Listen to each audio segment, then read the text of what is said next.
Ragnarok here with episode 2 of my Battles of the Spartan Republic series. So, I chose today's battle not necessarily because of its riveting conclusion, but more because it's the first major strike against Athens. It's also the most troops that we've had in the field in one single battle, and it's the only walled settlement that we've taken thus far. So for those reasons, I chose this battle. It might not be the most exciting, but I think you'll enjoy it. We've got a lot of Spartans on the field here today, and before we get right into it, I just wanted to talk quickly about a few points from the documentary The Spartans by Bettany Hughes. So so this sort of stuff is going to sort of provide a foundation for what I'm talking about in more detail in the Let's Play a little bit. I've been talking a lot about Plato's Republic, but I haven't really talked a lot about the Spartans. So I think in my battle series, while I do a quick introduction, I'll just sort of talk about a little bit of the bits and pieces from the documentary. So Hughes tells us that the pursuit of perfection made Sparta a strange place. Money was outlawed, equality was enforced, weak children were exterminated, male homosexuality was compulsory, and women enjoyed a degree of social and sexual freedom that was simply unheard of in the ancient world. And as a whole, Sparta was ruthlessly militaristic and evoked slavery on a massive scale.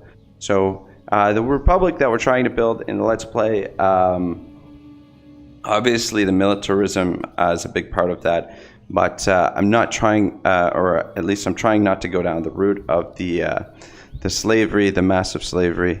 But I thought you guys might find some of that stuff interesting. And we'll move on to the battle now, I guess. Let me just get the speed moving a little bit faster here, and just get the camera set up. All right, so we'll do a quick breakdown of the troops. Here, these are the Royal Spartans. I think there's some Spartan youths mixed in there as they sort of rush to meet up with the rest of the forces. These are our Helot archers. So Helots were, very loosely, the word was meant captive, and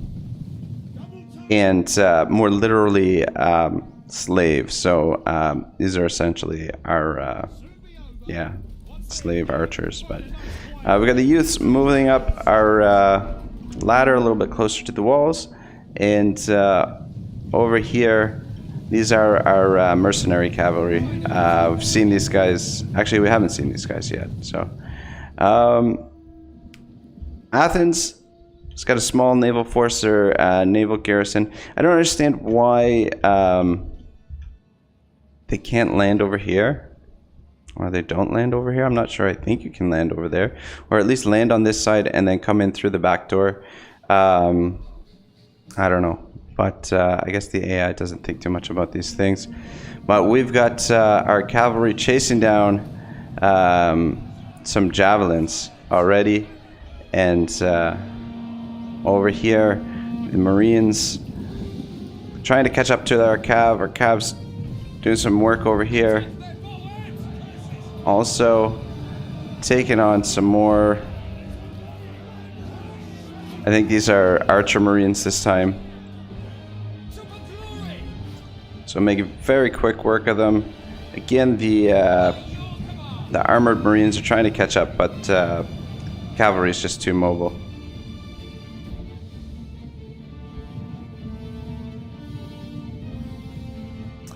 Yeah, once again, I just want to say I absolutely love the maps in Rome 2. I think they did a really great job. I wish Warhammer, the cities, had this kind of scale and this kind of depth, but unfortunately we just get sort of the one-wall sieges in Warhammer. It looks like Warhammer 2 is going to be the same thing, and probably Warhammer 3 will be the same thing.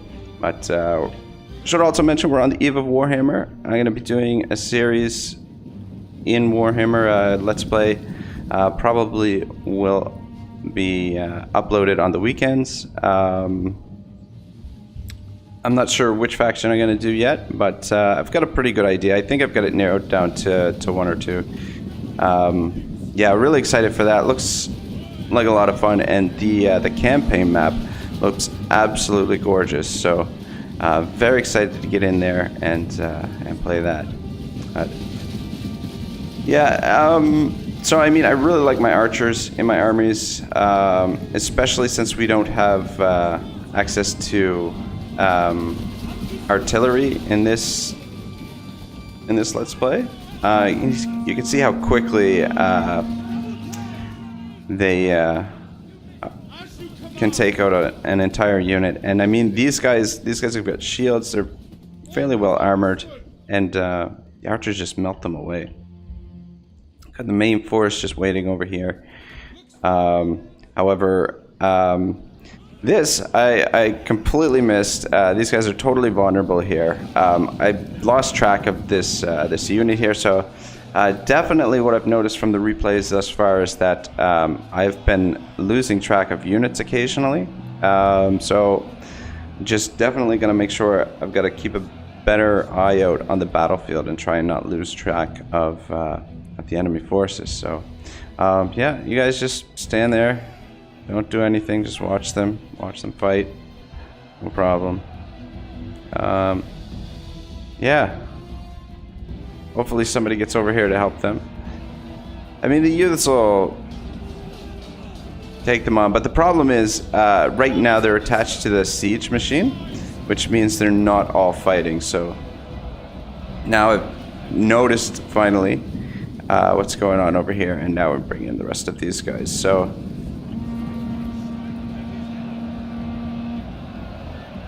this unit won't last too long, and we should be able to get the assault on the way. It looks like I've already got the archers in position over here, just taking on the walls. Yeah, I really miss not having siege equipment here, just because of these towers and breaking down the walls and all that sort of stuff. My archers are going to take quite a bit of damage from the... already they've sort of taken quite a bit of damage. They're going to take quite a bit of damage from the siege tower. But slowly they're going to whittle these guys down. Tons of ammo being wasted just because of the crenellations here. And they've also got shields. So over here on the walls, our youths are making our first assault.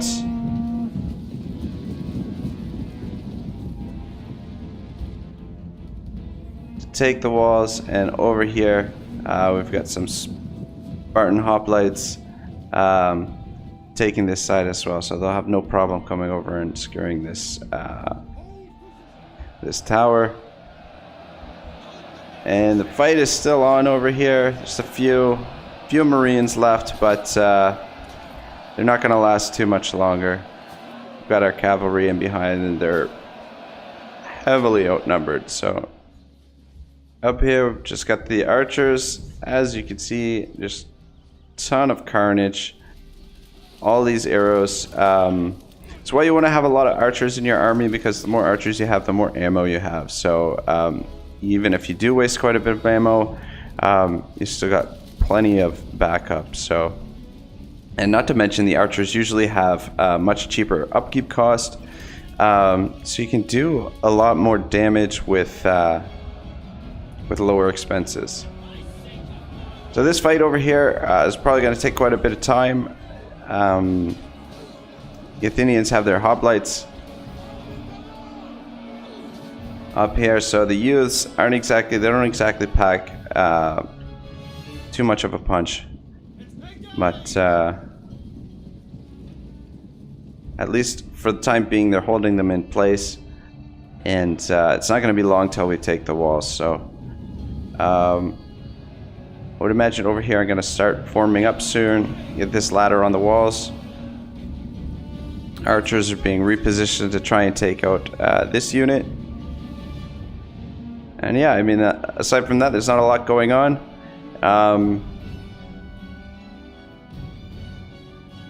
Yeah, just getting everybody into position.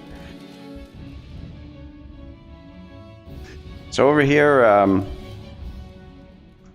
because they're pushed right up against the crenellation, I don't think we're getting any kills at all. We're just burning ammo. So they're just in such a great position here that my archers can't get at them. The angle isn't good. But here comes our siege equipment. Get in there soon enough.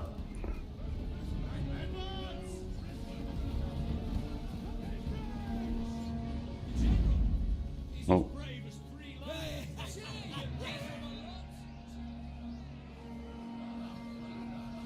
Yes, Commander. All right, we'll take a look at the view of the guys coming up the walls here.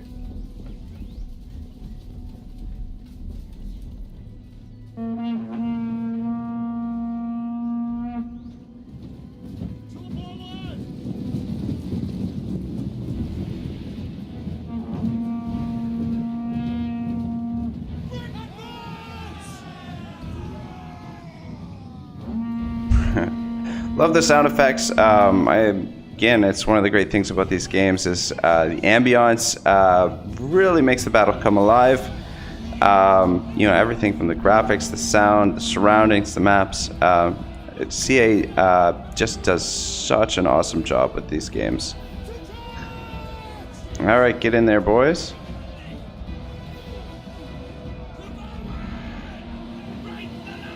Oh, sorry about that. Alright, so fight's on in full now. Won't be long till the walls are completely secured. How are the youths doing over here? This fight is still going on. We've got another unit that has them pincered. They're trapped in here, fighting at the guard tower. So shouldn't be much longer until these guys all go down.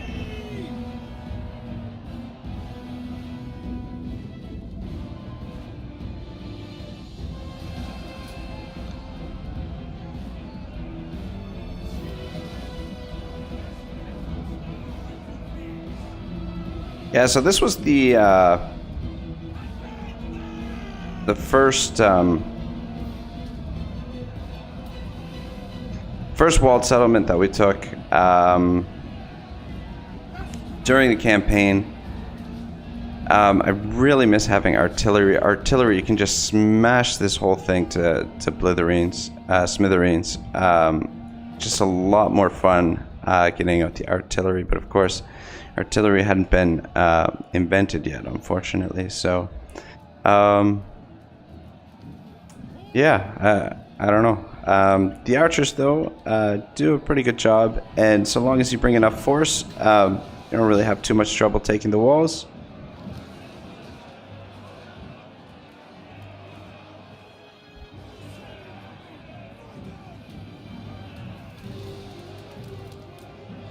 Getting a few shots in there now. Now that they're turned and they don't have their shields up and they're a little bit further from the crenellations, the shots are getting through. But I think I've burned through pretty much all of the ammunition by this point. I'm not sure that all the archers still have ammo.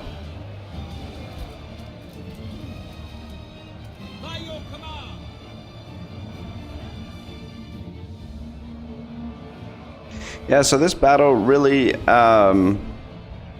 taking one of these walled settlements is really crucial because defending it against the AI, it's really difficult for the AI to take these walled settlements from you, especially if you've got archers and, decent amount of troops that you can defend against a much larger force. So once taking the provincial capital, you've got really strong hold on the rest of the province. The minor settlements aren't quite as important to hold, but even the minor settlements, the defensive position that you have, you can really hold off a lot of the AI. So now we've got the walls pretty thick with Spartans, and there's not much left room. Or, sorry, words are hard. The words of, words are hard. Yeah. So here, I was absolutely 100% sure that for whatever reason that this was the victory point. It just looked like, you know, what a town center might look like. You know, it looked like the most important part of the city, but this is not the victory point. The victory point is over here, which actually I guess this looks like what the town center should look like. I don't know. I mean, to me, this looks like the most defensible position in here. Because I mean, you've got a tower back here. You know, you've got a little bit of an incline, a little bit of a high ground, somewhat of a choke point. I mean, like if I was going to defend this settlement, you've got walls all the way around. You know, this is where I would defend. Whereas over here, you've got 2 entry points. You don't really have towers. This tower's not going to reach. But yeah, in any case, I sent all my troops over here and realized that this is not the town center. This is just the back of the settlement.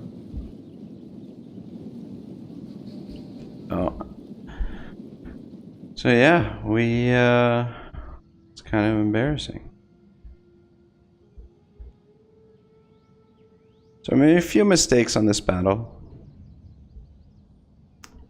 Could have done it probably a little bit cleaner, but again, without the siege engines, without ballistas or catapults, it really makes the sieges a little bit trickier. You're just going to take some casualties because taking the walls, you're going to lose some troops. I'm just going to speed things up a little bit here while we go to the last confrontation over here.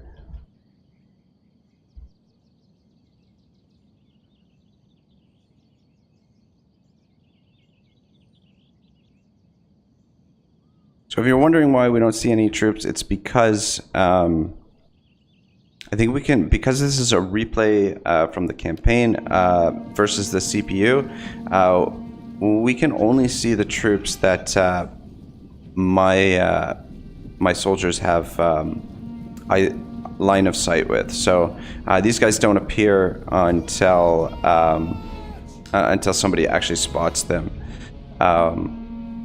I guess just sort of their way of doing the fog of war. It's weird that on the replay you wouldn't be able to see everyone that's on the battlefield, but I don't know. I mean, it's fine, I guess. All right, this is it, the final stand for the Athenians. We've got our cavalry coming in behind here. You can see them in the distance. It's not going to take long for these guys to rout. Well, either rout or be cut down.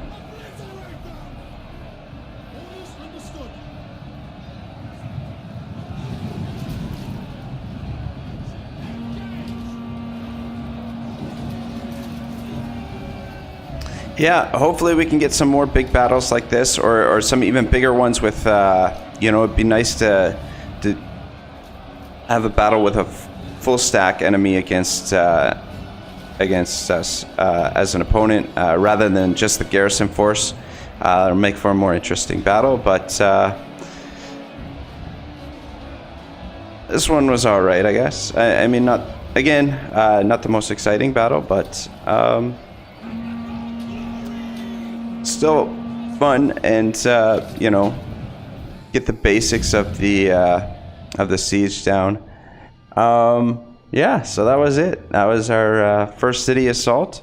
Thanks for watching, guys. I hope you enjoyed it. Just a note on the scheduling. I've been posting these battle replays on Wednesdays, but I think I'm going to switch that up to Fridays.